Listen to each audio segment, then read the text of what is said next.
கிறிஸ்துவில் பிரியமுள்ளவர்களே, திருவிழை காலத்தின் 3ஆம் வாரத்திற்கு உங்களை அன்போடு அழைக்கின்றேன். 3ஆம் வாரத்தை துவங்கும் இந்த ஞாயிறானது, திருவள்ளிபாடானது மகிழ்ச்சியான மனநிலைக்கு நமக்கு அழைப்பு விடுக்கின்றது. மூடுக்கும் என்ன வித்தியாசம் என்று சொல்லும் பொழுது, தேவையில்லாத தொந்தரவு தருகின்ற கசப்பான செய்திகளிலிருந்து நம்மை காப்பாற்றிக் கொள்ள நாம் பயன்படுத்துவது சைலண்ட் மோட் அல்லது ஏர்பிளேன் மோட். ஆனால் பிறர் நம்மை அணுகுவதற்கு அவர்கள் யோசிப்பது, அவளை காப்பாற்றிக் கொள்வது நம்ம எந்த மூட்ல இருக்கின்றதை பொறுத்திருக்கின்றது. நம்ம கேட்கறது இல்லையா, மேனேஜர் எந்த மூட்ல இருக்காரு, எப்போது போய் பார்க்கலாம், பிரின்சிபல் எந்த மூட்ல இருக்கிறாரு, அவரை போய் சந்திக்கலாம், என் பங்கு சாமியார் எந்த மூட்ல இருக்கிறாரு, நான் போய் குறிப்பிட்ட காரியத்தை ஒரு லெட்டர் வாங்கணும், திருமணத்துக்கு தயாரிக்கணும், இந்த மூட்ல இருக்காரு என்றதை யோசிக்கின்றோம். ஆக அந்த மூடு என்பது மனநிலை. என்னிடம் இருக்கின்ற மனநிலை மாறுகின்றது. ஆனால் எந்த ஒரு மனநிலை என்னை அதிகமாக ஆக்கிரமிக்க கூடாது. நான் அதில் ஆட்கொண்டு அடிமையாகிவிடக்கூடாது. அதில் எனக்கு தேவையில்லாத தாக்கத்தை இருத்து விடக்கூடாது. ஆக சோர்வான, சோகமான இருண்ட மனநிலையிலிருந்து மகிழ்ச்சியான மனநிலையோடு வாழ என்று அழைப்பு விடப்படுகின்றது. இந்த முதல் வாசகத்திலே நாம் பார்க்கின்றோம், செப்பனியா இறைவாக்கினர் கிறிஸ்து பிரபுக்கு 600 ஆண்டுகளுக்கு முன்பு வாழ்கின்றார். அவர் யோசையா அரசன் காலத்திலே யோசையா அரசன் பல்வேறு புதுப்பித்தல்களை, பல்வேறு புதுமையான திட்டங்களினால் மக்களுக்கு பணிபுரிகின்றார்.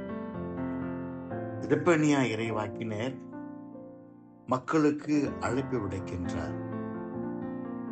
பல்வேறு சோதனைகளை, பல்வேறு வரப்போகின்ற சூழ்நிலைகளை எடுத்து கூறினாலும் அவரிடம் சொல்லுகின்றார், நீங்கள் போரை சந்தித்திருக்கின்றீர்கள், நீங்கள் அடிமைத்தனத்தை சந்தித்திருக்கின்றீர்கள், நீங்கள் எதிர்ப்புகளை சந்தித்திருக்கின்றீர்கள்.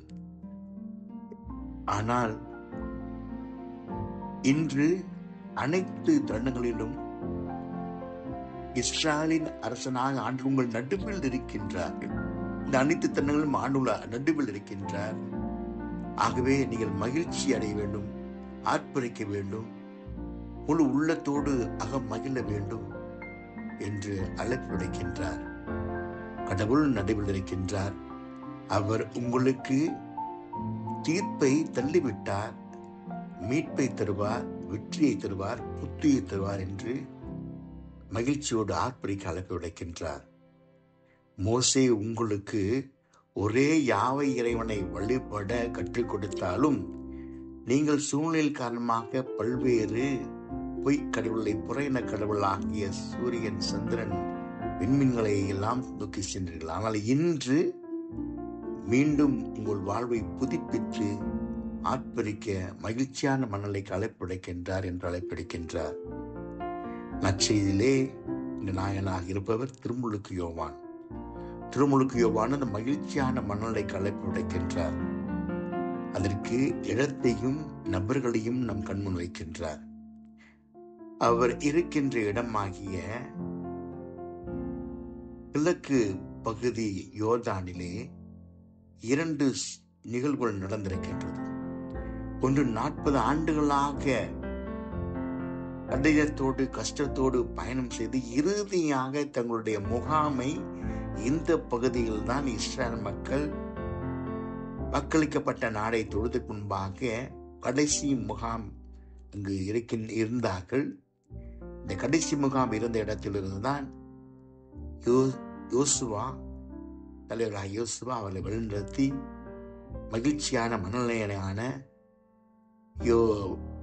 வாக்களிக்கப்பட்ட கானான் நாட்டை அடைய வழிநடத்தி செல்கின்றார் யோர்தானை கடந்து.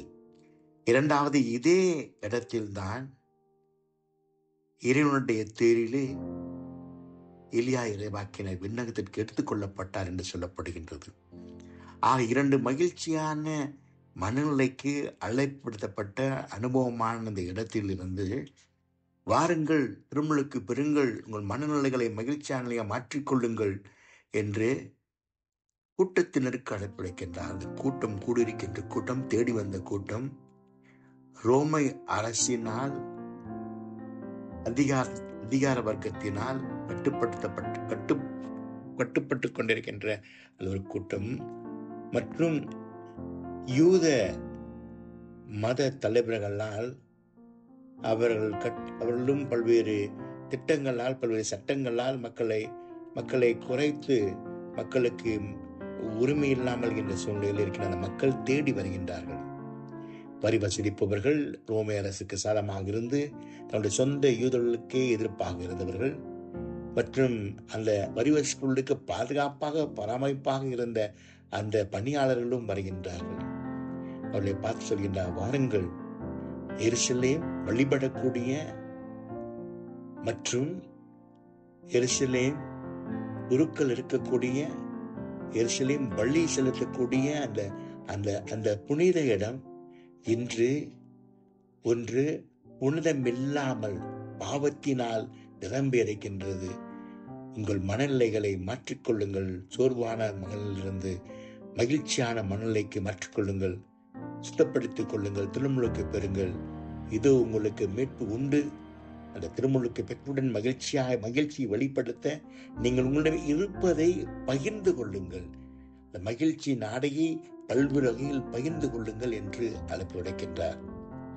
பிரியமுள்ளவர்களே, இந்த ஒரு மூன்றாவது திருவிழா காலத்தின் 3வது வாரத்திலே கிறிஸ்து பிறப்புழாவை நோக்கி நெருங்கி கொண்டிருக்கின்ற சமயத்திலே, இயேசு பாலகளின் சாதாரண உடைகளை நெருங்கிக் கொண்டிருக்கின்ற சமயத்திலே, மாட்டுத்துவத்தை தேடிக்கொண்டிருக்கின்ற சமயத்திலே, எந்த ஒரு சோர்வான இருண்ட சுகமான மனநிலையில் நான் இருந்திருக்கின்றேன், என்னை இருத்திருக்கின்றேன், என்னை ஆட்படுத்திக் கொண்டிருக்கின்றேன், என்னை அனுமதித்துக் கொண்டிருக்கின்றேன், அதிலிருந்து நான் மகிழ்ச்சியான மனநிலைக்கு என்னை மாற்றிக்கொள்ள தேடி செல்ல இன்று நமக்கு அழைப்பு விடுக்கின்றது.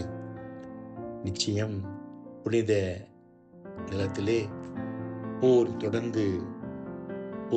வன்முறைகள் தொடர்ந்து இருந்து கொண்டிருந்தாலும் அங்கு இருப்பவர்களும் அந்த சோர்வுகளுக்கு மத்தியிலே கிறிஸ்து பிறப்புழாவை கொண்டாட தயாராகி கொண்டிருக்கின்றார்கள். மகிழ்ச்சியை கொண்டாட, மகிழ்ச்சியான மனநிலைக்கு. யுக்ரைனியன் ரஷ்யா போர்கள் தொடர்ந்து அரசியல் காரணமாக தொடர்ந்து கொண்டிருந்தாலும் போர் தொடங்கிய சமயத்திலே அவர்கள் சொன்னது, எங்களுடைய நாட்டினுடைய சின்னம் ஒன்று சூரியகாந்தி. அந்த சூரியகாந்தி எப்பொழுதுமே வெளிச்சம் கொண்டிருக்கும், மகிழ்ச்சி கொடுத்து கொண்டிருக்கும். அந்த விதைகளை விதைத்துக் கொண்டே செல்லுங்கள். உங்கள் மகிழ்ச்சியை, உங்களுடைய வெளிச்சத்தை மறந்து விட வேண்டாம், இழந்து விட வேண்டாம், புதைத்து விட வேண்டாம் என்று சொன்னார்கள்.